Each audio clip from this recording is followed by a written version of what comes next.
gate after gate.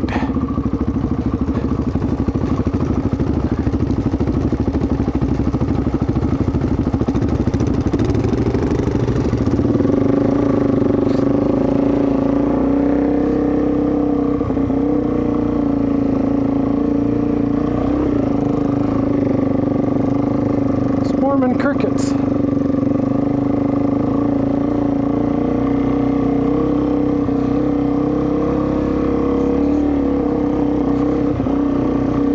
What up, guys? Robert here with the Piston Slap channel. Almost said the YouTube channel. Yeah, I'm not that big. I'm not the YouTube channel. I have a channel on YouTube. Let's take a moment and talk about rider skill level. So I'm riding with two guys that are almost twice my age. I say almost because I'm not 21. Even though I like to think I'm 21, I'm almost 40. 3 more years, man. I'll be 40 years old. Pretty cool. It is. Beautiful view. It's got an interesting smell too. So Silver City's right in there. Yeah. Well, I know that's WarEagle right there with the towers. Yeah. I think we can get to it. They both go to the same spot. So let's take that one.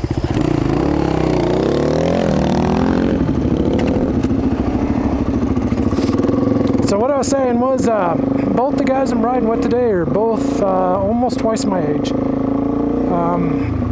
And talk about being humbled today by rider skill. I never claimed to be like, you know, some super awesome off-road dirt bike rider. I love to get out. I love to ride. I fancy roads like this a lot. And maybe that's my problem. Maybe that's my my thing. It's like a candy bar to a fat kid. You know, you just can't say no. And I skip the single track. A lot of the time it's because I ride solo. I hardly ride in groups, even though you guys have been seeing a couple videos with me and other people. It's very rare that I ever ride with somebody that actually is got a route planned out that's going to be challenging. And when I mean challenging, I'll cut to the clip. You can see it right here. If you follow me on Facebook and Instagram, you probably already know about it, but yeah. Notice the front of the DRZ is she's missing a bark buster and a rigid light as well. I tried to see if the bark buster and the rigid light would sustain the weight of the bike as it was being held up going down a mountain, and I learned what a learning example that was. And do we learn from that? Do we, you know, does it scare you and say, I don't want to do that again? I want to do it again. That's the thing. I want to learn how to master something like that. Now, maybe I'm eating crow when I come to say that, you know, we rate bikes on a scale of 1 to 10. You know, where is it, where do you rate your bike? You know, is it rated, do you rate it a 10 for off-road because this is all you'll ever do?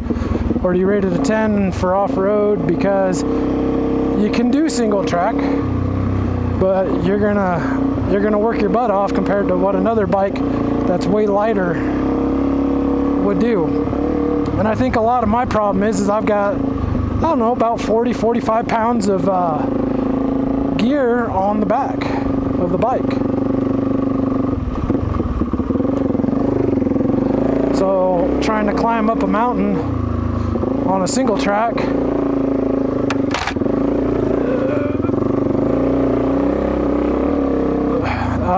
sorry about that, got a little distracted, was just more than my physical skill level. I'll admit it, man. My skill level when it came to that hillside, it killed it. And I'm gonna say it took my confidence away a little bit too, you know. I didn't feel as confident, you know, and I kept going to the bottom and trying it again with just repeat failures. And I think what the thing is I was doing the same thing over and over again, which, you know, was that doing the same thing over and over again and expecting a different result, where I was getting the same result, going halfway to 3/4 of the way up the mountain and then falling off the bike, falling off the side of the bike, falling over the front of the bike almost falling on me, things like that. So yeah, it took a little confidence out of me, and not only that, being up in the altitude at like 6,000 feet, and a fat pudgy old man, I should say, as me, I was out of shape, man. I shouldn't say I was out of shape. I am out of shape, because that is today. So I had to stop the group for, God, it seemed like an hour to catch my breath and get back straightened out. I'll say it's the first crash I ever took that lost the front right into a tree. Perfect.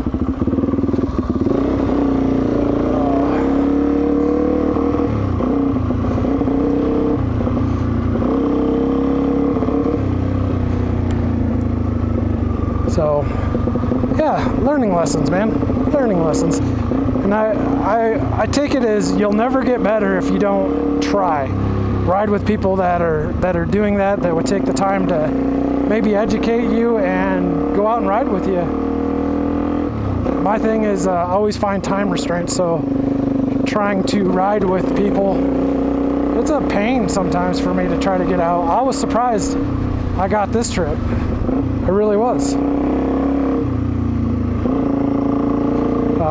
But I'm grateful that I'm here, and I'm grateful that these guys are super understanding and helping me.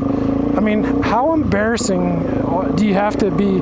I take a sense of pride that, it's my bike and I'll ride that thing up the mountain. When you physically make it to the end where you're going to just pass out, you can't do it anymore because you're going to pass out. You're going to throw up and pass out. And then what good are you?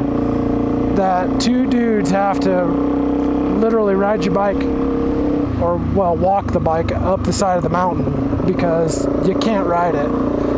They rode their bikes up the hill, not like they didn't have a problem, but their skill set got them to the top. So it's humbling. It really is, and I told them, I was like, thank you so much, and it's greatly appreciated that you guys would do that for me and not just say, get all weird about it and be like, we need to turn around and just take you back down to the road. And they let me push on. And this kind of tags into that video that Everride threw out there about the power of veto. When somebody doesn't feel comfortable with the trail, that they can veto it. And there's no complaining, there's alternate routes. But if you don't veto, you can't complain. So don't take this video as a complaining video, because I could have said that, I don't think I can do this.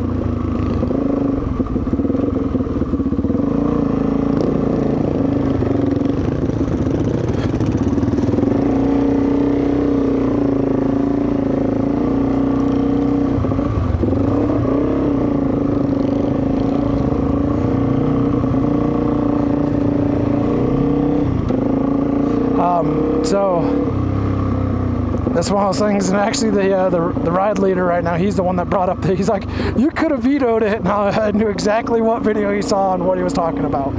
If you don't know what I'm talking about, go check out Everride's channel.